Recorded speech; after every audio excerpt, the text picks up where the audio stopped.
The alarms wouldn't stop ringing throughout Colony Station Delta. Red emergency lights flashed in every corridor, casting moving shadows that made the situation feel even more chaotic. Captain James Walker ran his fingers through his gray hair as he watched another group of civilians rushing toward the escape pods. His blue uniform was covered in dust from the latest explosion that had rocked the station's outer ring. "Sir, the last civilian transport is ready to launch," said Tom, his second in command. The younger officer's face was streaked with sweat and grime, but his voice remained steady. "That's 95% of the colony population evacuated."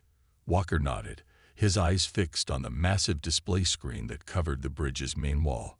23 alien ships surrounded the station. They were huge things, shaped like dark metal diamonds, each one bigger than 3 Earth battleships put together. Their weapons had torn through the station's best shields like they were made of paper. "Status report on the remaining defenders," Walker asked, though he already knew the answer wouldn't be good. "We have 48 crew members still on board, mostly engineers and security personnel. Half of our defense turrets are destroyed.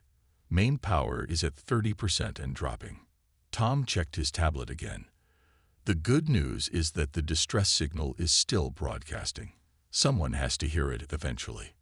Walker walked to the weapons control station, where Lisa, their weapons officer, was trying to make their few working guns count. She had figured out that the maintenance drones could be used to confuse the alien ship's targeting systems. Right now, hundreds of small repair robots were flying around the station in carefully planned patterns, making it harder for the aliens to get clean shots at important areas. "Those drones won't fool them forever," Lisa said without looking up from her screen. "But I've got another idea. The cargo launching system in Bay 3 still works. We can load it with scrap metal and use it like a giant shotgun." Walker smiled despite the situation. This was why humanity had made it so far in space. They never stopped thinking of new ways to solve problems. "Do it. Use whatever you need. Tom, get some engineers to help her." The next hour was a blur of activity. The remaining crew turned everything they could find into a weapon. They filled cargo containers with metal scraps and shot them at the alien ships. They reprogrammed cleaning robots to spray coolant at enemy sensors. They even used the station's communication arrays to blast noise at frequencies that seemed to interfere with alien targeting systems. None of it would win the battle, but that wasn't the point. They just needed to buy time for the escape ships to get far enough away. A massive explosion shook the entire station. Walker grabbed onto a railing to keep his balance. "Report." "They'd broken through Section 7. Someone shouted. "The whole cargo area is exposed to space." Walker looked at the tactical display. The alien ships had changed their pattern. Instead of surrounding the station, they were now grouping together on one side. He had seen enough battles to know what that meant. "They're done playing around," he said quietly. "They're getting ready for a final attack." Tom appeared at his side. "Sir, maybe we should think about evacuating the remaining crew." "We've done what we can." Walker shook his head. "If we all leave now, they'll ignore us and go straight after the civilian ships. We need to keep their attention here as long as possible." He turned to address everyone on the bridge. "Listen up. Anyone who wants to take the last escape pods, do it now. No one will think less of you." Nobody moved. Lisa actually snorted. "With respect, Captain, we've all seen what these aliens do to colonies they capture. I'd rather go down fighting." "Same here," Tom said. Several others nodded. Walker felt a surge of pride. These people could have left with the civilians, but they chose to stay. They knew the odds were impossible, but they stood their ground anyway. "All right then," he said, straightening his uniform. "Let's show these aliens how expensive it is to take a human station." The next wave of attacks was brutal. The alien ships fired strange energy weapons that seemed to ignore what was left of their shields. Whole sections of the station began breaking apart, but the crew fought back with everything they had. Lisa's cargo launcher idea worked better than anyone expected. The containers of scrap metal didn't do much damage to the alien ships, but they created clouds of debris that forced the enemies to adjust their positions. Every time they moved, the crew would target that area with everything they had: defense turrets, communication beams, even focused solar reflectors. Their ships might be stronger, Walker said as he watched another cargo container explode into a shower of metal fragments, but they fight like they've never faced someone who fought back. They keep making the same mistakes. He was right.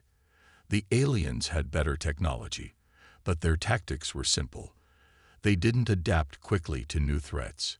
When the crew started using maintenance drones to block their sensors, the aliens just fired wildly at every drone they saw, wasting energy and time. "Look at that," Tom said, pointing at one of the alien ships. "They're so focused on shooting down our drones that they don't notice we're herding them into a crossfire."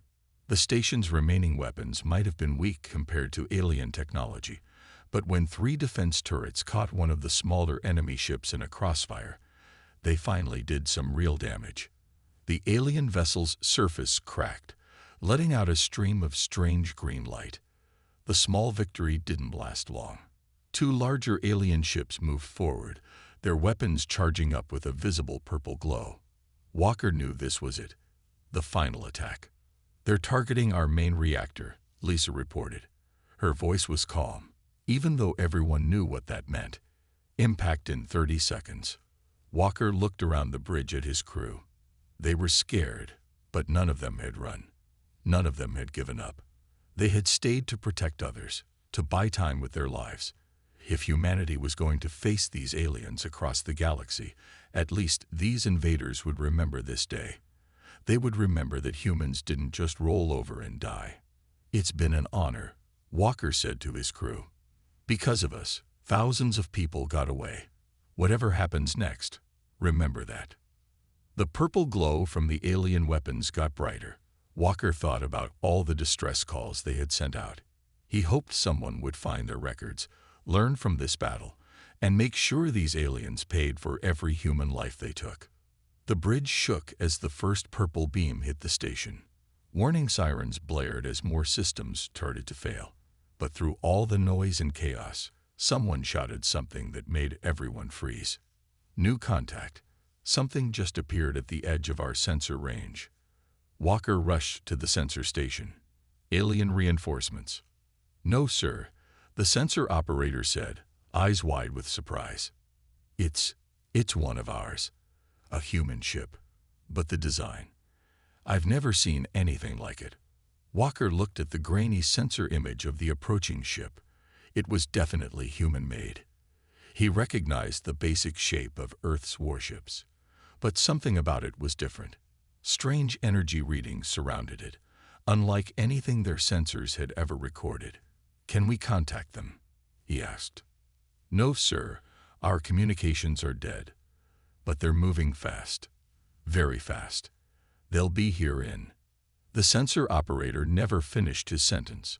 The entire bridge crew watched in stunned silence as the strange human ship appeared seemingly out of nowhere, right in the middle of the alien fleet. What happened next would change the course of human history forever. The experimental warship Nemesis drifted silently in the darkness of space, its sleek black hull absorbing what little starlight reached this remote region.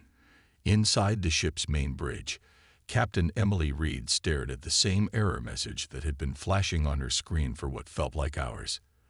The ship's quantum drive, humanity's newest and most advanced piece of technology, had failed during its first real test.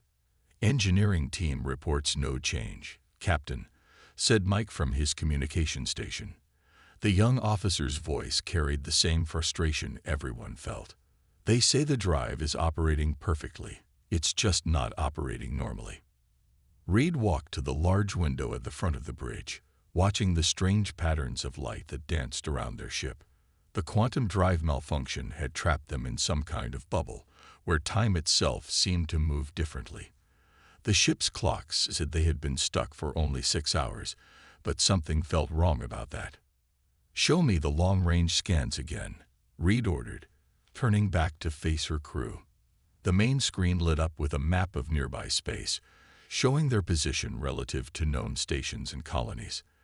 Everything looked normal, except for one blinking dot. "That's odd," said David, the ship's science officer. He adjusted his glasses as he studied the readings. "We're picking up a distress signal from Colony Station Delta, but it's not where it should be. According to these readings, it's 3 weeks ahead of its normal orbit." Reed felt her stomach tighten. 3 weeks? Check that again. "Already did, twice," David replied, his fingers dancing over his control panel. "Either their station is somehow in the wrong place, or," he paused, looking uncomfortable, "or we are," Reed finished. "We're not just trapped in a bubble. We're trapped in time." The bridge fell silent as everyone processed this information. The Nemesis was Earth's first ship equipped with a quantum drive, designed to move through space in ways that normal engines couldn't. But during its maiden voyage, something had gone wrong. Now they were discovering just how wrong. A loud beeping from the computer broke the silence. "Captain," called the ship's AI system, its voice calm and clear. "I've completed my analysis of the quantum drive's behavior. You may want to see this." Reed walked to the central command station, where a holographic display appeared. Complex equations and diagrams floated in the air, showing the quantum drive's operations. In simple terms, the AI continued. The drive didn't malfunction. It evolved. "The temporal bubble we're trapped in has given the quantum computers time to perfect the very problem that trapped us here. What we thought was a flaw has become something else entirely." Reed looked at the diagrams, trying to understand. Something else. What exactly? "A weapon," the AI said. "The drive is now capable of manipulating time itself, not just around our ship, but around anything we target. We can create localized fields where time moves faster or slower. We can even create temporal echoes, making events that haven't happened yet affect things in the present." Mike whistled from his station. "You're saying we accidentally invented time weapons?" "Correct. And based on the distress signal we're receiving, we may need them very soon." Reed pressed a button, and the distress call from Delta Station played through the bridge speakers. As she listened to the desperate message describing an alien attack, her expression hardened. The timestamp on the message was 3 weeks old. "We're too late," she said quietly. "The station has been under attack for weeks while we've been stuck here." She turned to face her crew. "But we're not helpless anymore." "David, what's the status of the quantum drive now?" David checked his readings. "The AI is right. It's completely stable. Different from before, but stable. We can jump to the station's location whenever you give the order." Reed nodded. "Mike, get me ship-wide communication." When he gave her the signal, she addressed the entire crew. "This is your captain speaking. By now you've all realized something went wrong with our first jump, but sometimes the biggest breakthroughs come from mistakes. Our ship has gained an ability that no one, human or alien, has ever had before. And right now, there are people who need our help." She paused, looking at the distress signal's coordinates. "We may be 3 weeks late, but we're going to make those weeks count. Engineering teams, work with the AI to understand everything you can about our new capabilities. Combat teams, run simulations with the temporal weapons. We have exactly one chance to get this right." The next few hours were intense. The crew worked with their AI to understand their ship's new powers. They learned that they could make parts of their ship experience time differently, shooting weapons that seemed to fire in slow motion to them, but struck with impossible speed from an enemy's perspective. They could create fields where incoming fire would age thousands of years in seconds, turning solid metal into dust before it could hit them. Most importantly, they learned that their quantum computers could now run combat simulations across multiple timelines at once. They could learn from battles that hadn't happened yet, using that knowledge to fight in the present. "It's ready," the AI announced finally. "The drive can take us to Delta Station whenever you give the command. But you should know, the temporal calculations suggest we'll arrive just as the alien fleet is preparing their final assault." Reed straightened in her captain's chair. Perfect timing, then. She looked around at her crew, seeing determination in every face. They had spent what felt like hours trapped in this bubble, but those hours had given them something invaluable, a weapon that could change the course of history. All hands, battle stations, she ordered. Quantum drive, prepare for jump. Let's show these aliens why you don't attack human colonies. The Nemesis's engines hummed to life, but this time there was something different about the sound. It wasn't just the roar of powerful machines. There was an echo to it, as if the sound was coming from multiple points in time at once. As the ship prepared to jump, Reed thought about all the people on Delta Station who had been fighting and dying while her ship was trapped. They would have watched their distress calls go unanswered, never knowing that help was coming. They would have faced impossible odds, fighting with whatever they had, buying time with their lives. "We may be late," she said quietly, "but we're going to make it count." The quantum drive activated, and space itself seemed to bend around the Nemesis. In the last moment before they jumped, Reed saw the temporal bubble that had trapped them finally burst. But it didn't disappear. It collapsed into the ship itself, becoming part of its new nature. They were no longer just a warship. They were something new, something that could fight across time itself. And they were about to teach their unknown enemy a lesson about underestimating humanity. "Jump," Reed commanded, and the Nemesis leaped into history. The Nemesis appeared in a flash of blue light, right at the edge of Delta Station's sensor range. From the bridge, Captain Reed could see the alien fleet clustered around the damaged station. Their dark ships looked like hungry predators closing in for the kill.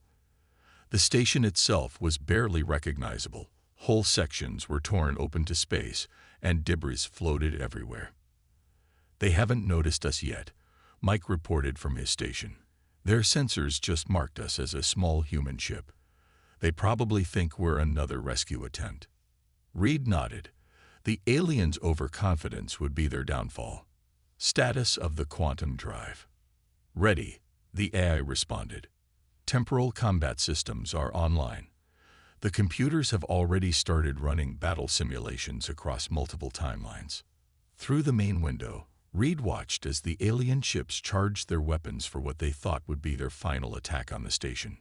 Purple energy gathered at the front of their vessels, building up to deadly levels. They were so focused on their target that they completely ignored the single human ship approaching from behind. "All hands," Reed said over the ship-wide communication system. "This is what we trained for. Time itself is our weapon now. Let's show them what humanity can do." The Nemesis quantum drive hummed to life, but this time it wasn't preparing for a jump. Instead, it created a web of temporal fields around the alien fleet. To anyone watching from outside, nothing seemed to happen at first.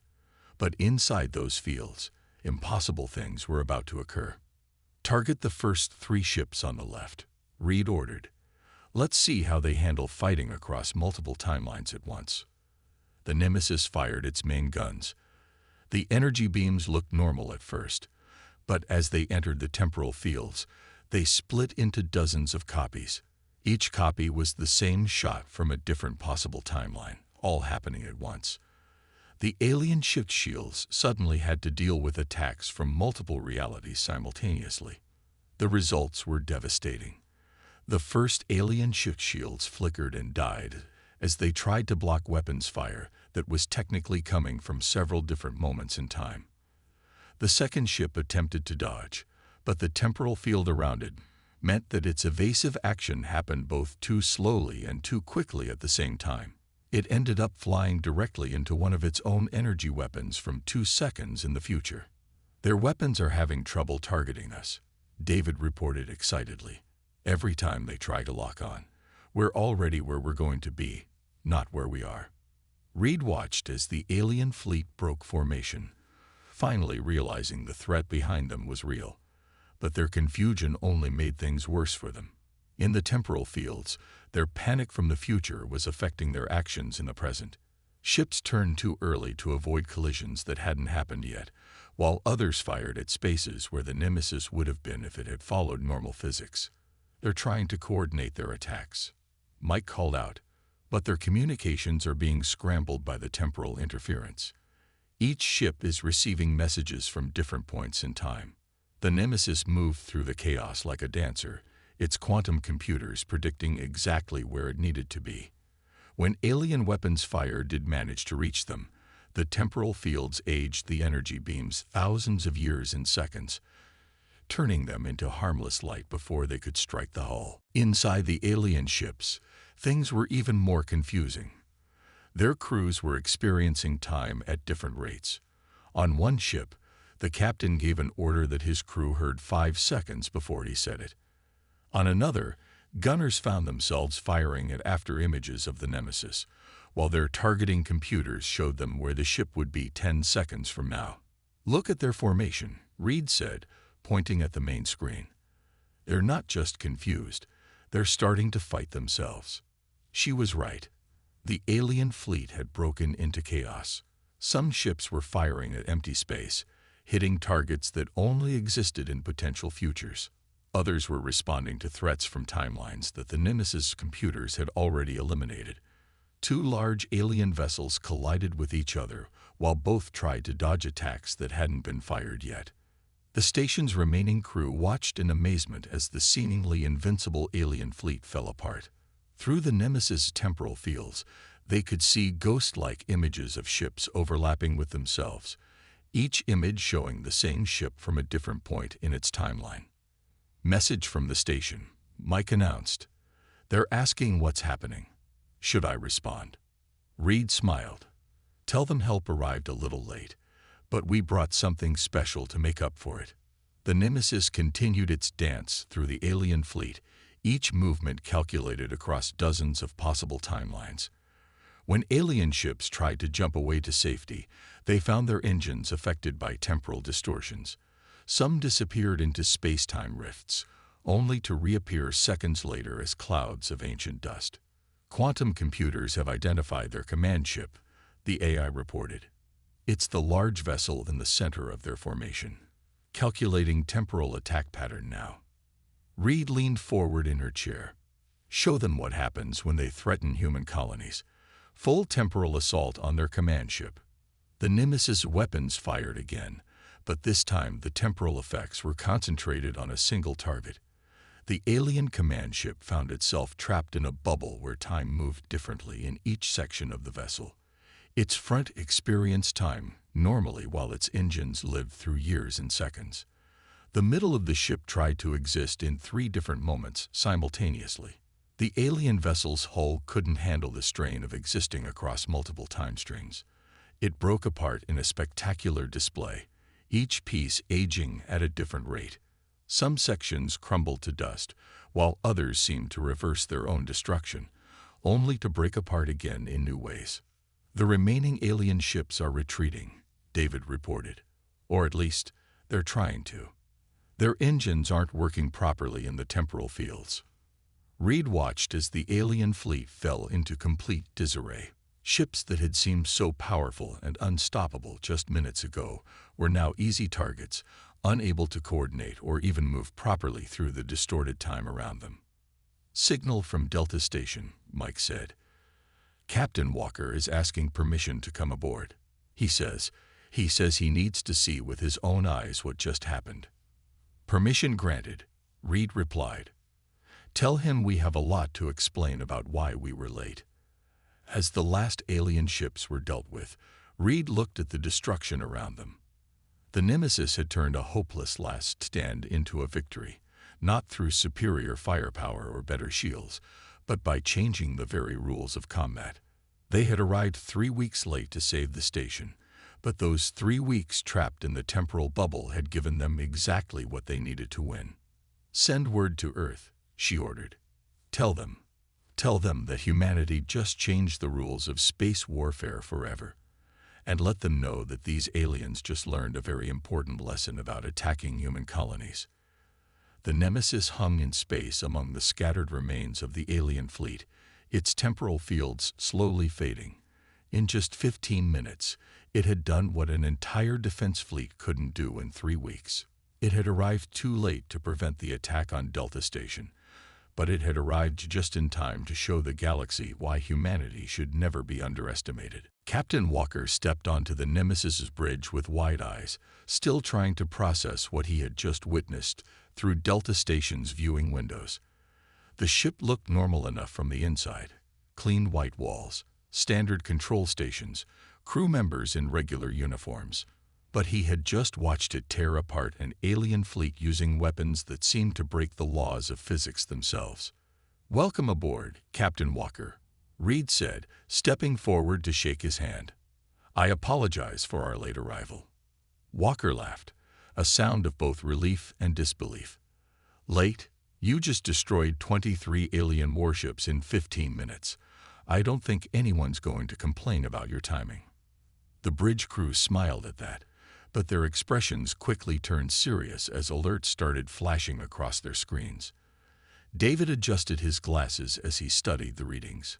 "Captain Reed, we're picking up some unusual temporal effects in the debris field. The quantum drive's effects aren't completely gone."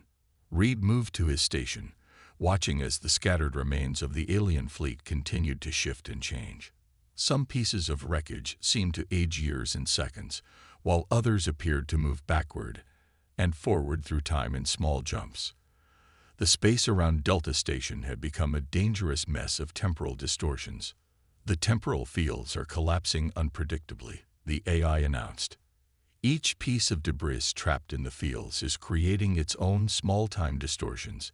If we don't contain this soon, it could create a cascade effect."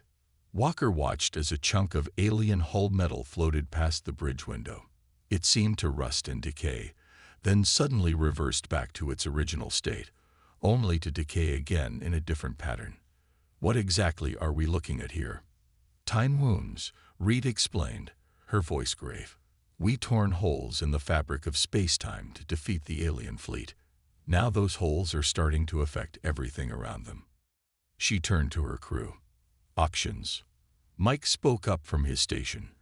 "The quantum computers are suggesting we could use the drive to create a containment field, basically wrap all the temporal distortions in one big bubble until they stabilize." "And how long would that take?" Walker asked. "That's the problem," the AI responded. "Our calculations show it could take anywhere from 6 hours to 6 years, depending on how the time distortions interact with each other. And from outside the bubble, we won't know which it is until it's done." Reed stared at the main screen, watching the patterns of temporal energy spreading through space. If they didn't act soon, the time distortions could spread to Delta Station, or even reach the evacuation ships. But containing them meant risking another temporal trap like the one that had delayed them for 3 weeks. "We don't have a choice," she finally said. "We can't let these temporal effects spread. Prepare the quantum drive for containment procedures." The Nemesis moved carefully through the debris field, its sensors mapping the spread of temporal distortions. Each piece of wreckage had become a tiny time storm, aging and de-aging in random patterns. Some fragments would disappear completely, only to reappear seconds later, as if they had never been destroyed.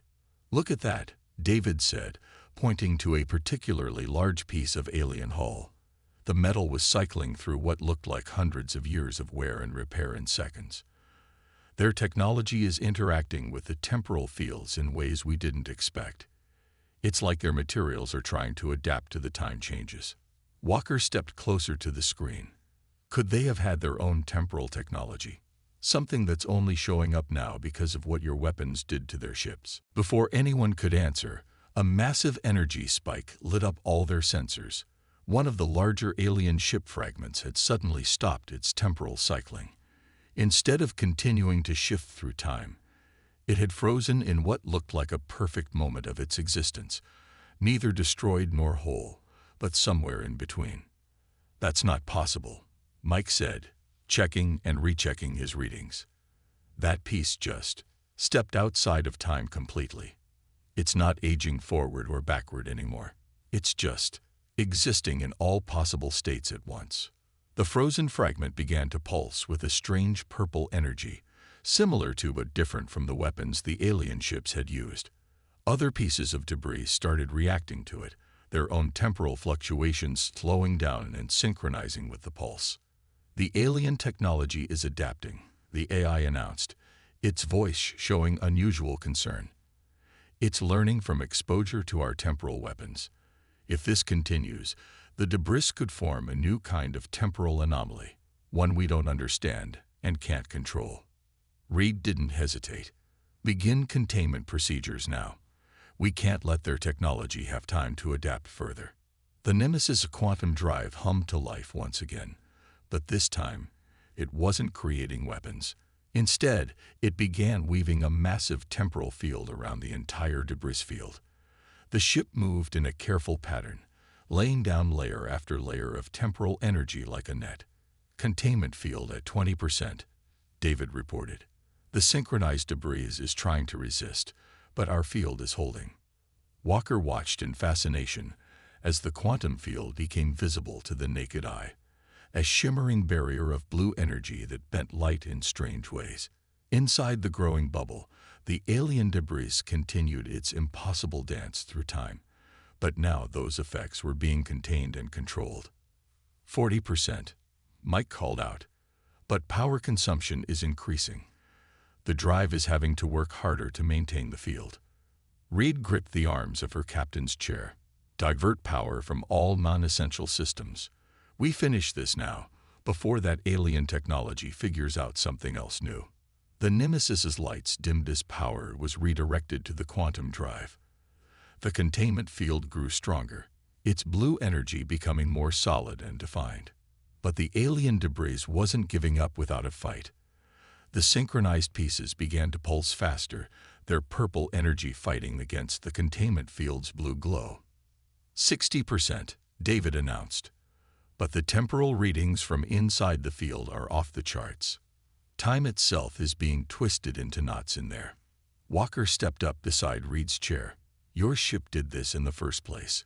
Can't you just turn it off? Stop the temporal effects completely. Reed shook her head. It's not that simple anymore.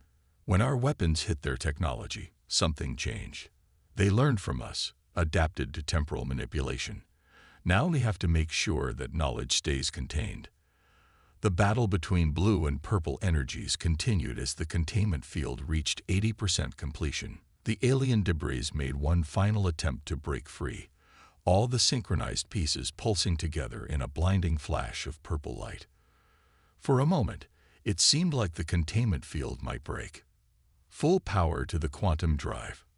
Reed ordered, close this field now. The Nemesis's engines screamed as they pushed their power output beyond safe limits. The containment field flared bright blue, finally overwhelming the purple energy of the alien technology. With a silent flash, the field closed completely, trapping the debris in a perfect temporal bubble. Containment field stable, the AI reported. All temporal anomalies are secured. The bridge crew let out a collective breath they hadn't realized they were holding. Through the windows, they could see the containment field floating in space like a giant soap bubble. Inside, the alien debris was still shifting through time, but now those effects were safely contained. How long will it hold? Walker asked quietly. Reed looked at the readings from the quantum computers. The field is self-sustaining now. It should hold until the temporal effects naturally stabilize, however long that takes. She turned to face him. But we learned something important here. These aliens aren't as simple as we thought. Their technology can adapt, can learn from exposure to new weapons. We won one battle today, but I have a feeling the war just got more complicated. Walker nodded, his expression grim. They had saved Delta Station and won an impossible victory, but they had also discovered that their enemy was more dangerous than anyone had imagined. As he looked at the containment field holding the remains of the alien fleet, he couldn't help but wonder what other surprises these invaders might have waiting for them. 1 week after the battle at Delta Station, ships from across human space gathered to witness something unprecedented. The Nemesis led a fleet of research vessels in studying the temporal containment field, which still held the twisted remains of the alien fleet. Scientists worked day and night to understand both the quantum drive's effects and the strange ways the alien technology had adapted to them. Captain Reed watched from the Nemesis bridge as another research ship arrived, its hull marked with Earth's top scientific organization's logos. The ship's quantum drive hummed quietly, no longer just an experimental system, but now humanity's newest and most powerful weapon. 6 more colonies have reported alien ships retreating from their space, Mike announced from his station. Word of what happened here is spreading fast. Even the ones that got away are running scared. Reed nodded, but her expression remained serious. The main screen showed a map of known space, with red markers indicating suspected alien activity. The markers were all moving away from human settlements, but they were moving together, gathering somewhere in the unknown regions of space. They're not just running, she said quietly. They're regrouping, learning. The pieces of their ships in our containment field prove they can adapt to temporal attacks. We have to assume they're already working on countermeasures. Captain Walker entered the bridge, looking much better than he had a week ago. The station's repairs were proceeding quickly, and most of the evacuated civilians had returned home. Earth Command sent new intel, he said, holding up a datapad. We managed to decode more of that alien storage device we found. You need to see this. The bridge crew gathered around as Walker displayed the decoded alien data. Strange symbols and diagrams filled the screen, slowly translating into human language. The AI's voice spoke up as it analyzed the information. This is more than just attack plans, it said. These aliens were testing us. Each attack on our colonies was designed to learn more about human technology and responses. Delta Station wasn't just a target, it was an experiment. David adjusted his glasses as he studied the data. Look at these readings from their ships. The temporal shielding we detected wasn't an accident. They were looking for something specific, something they thought humans might develop. Time weapons, Reed finished. They knew it was possible. They were waiting to see who would create them first. She turned to Walker.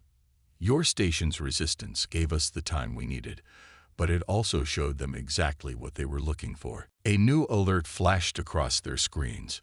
One of the research ships studying the containment field had detected something strange. Inside the bubble of twisted time, the alien debris had stopped its random shifting. Instead, all the pieces were pulsing in perfect synchronization. Energy readings are off the charts, Mike reported. The field is holding, but the debris, it's like all the pieces are sharing information, learning from each other's exposure to the temporal effects. Reed moved to the main window, watching as the containment field flickered with new patterns of light. The alien technology inside was changing, evolving, becoming something new. They're not just adapting to survive temporal attacks, she realized. They're learning to use them. The decoded alien data continued to stream across their screens, revealing more about their mysterious enemies. These weren't just random raiders attacking human colonies. They were an ancient race that had been searching for the key to time manipulation for centuries. Human ingenuity had finally unlocked it, but in doing so, had shown them exactly what they needed to see. Multiple contacts detected. Mike suddenly called out. Long-range sensors are picking up ships dropping out of faster-than-light travel. Lots of ships. The main screen shifted to show the sensor readings. A massive fleet of alien vessels was appearing at the edge of the system. But these ships looked different from the ones they had fought before. Their hulls pulsed with familiar purple energy, but now that energy moved in patterns similar to the Nemesis's quantum field. They're not here to attack, Reed said, understanding flooding her face. This is a first contact fleet. Now that we've proven we can manipulate time, they're ready to talk. The alien fleet held position at a respectful distance, neither advancing nor retreating. After a few minutes, a transmission reached the Nemesis. The AI translated it in real time. To the humans who mastered time, you have accomplished in weeks what we sought for centuries. The great experiment is complete. Now we must decide if we will share this power or fight for control of it. Walker looked at Reed. Share it? They nearly destroyed my station. They attacked our colonies. Because they needed to push us, Reed replied, finally understanding the bigger picture. They needed humanity to face impossible odds, to be trapped in a situation where we had no choice but to try something that should have been impossible. She smiled grimly. And we did exactly what they hoped we would. We turned a failure into the greatest breakthrough in the history of space travel. The containment field pulsed brighter, drawing everyone's attention. The alien debris inside had completely synchronized now, forming patterns that matched both their quantum drive's energy signature and the new alien fleet's hull emissions. They weren't just learning to resist temporal effects, they were learning to work with them, combine them with their own technology. They're offering an alliance, the AI said, analyzing the transmission. Their weapons, our quantum drive. They want to explore time itself, not just use it for war. Reed stood at the center of her bridge, feeling the weight of the moment. What had started as a desperate battle for survival had become something much bigger. The Nemesis had arrived too late to prevent the attack on Delta Station, but that delay had given humanity exactly what it needed to change the future. "Send word to Earth Command," she ordered. Tell them that being late to this party might have been the best thing that ever happened to humanity. We didn't just win a battle, we passed a test that aliens had been preparing for centuries." The Nemesis's quantum drive hummed as it maintained the containment field, its energy now matching the pulses of both the debris inside and the alien fleet outside. They had created temporal weapons by accident, turned a malfunction into a miracle, and now stood at the brink of an alliance that could reshape the galaxy. "Should we answer their transmission?" Mike asked. Reed nodded. "Tell them humanity accepts their challenge. If they want to explore time itself, they'll find we're very good at turning impossible dreams into reality." The stars seemed to shine brighter as the message was sent, as if the universe itself was watching this moment. The Nemesis had arrived 3 weeks late for a rescue mission, but right on time for humanity's next great adventure. Sometimes, Reed thought, being late was just the universe's way of making sure you arrived exactly when you needed to.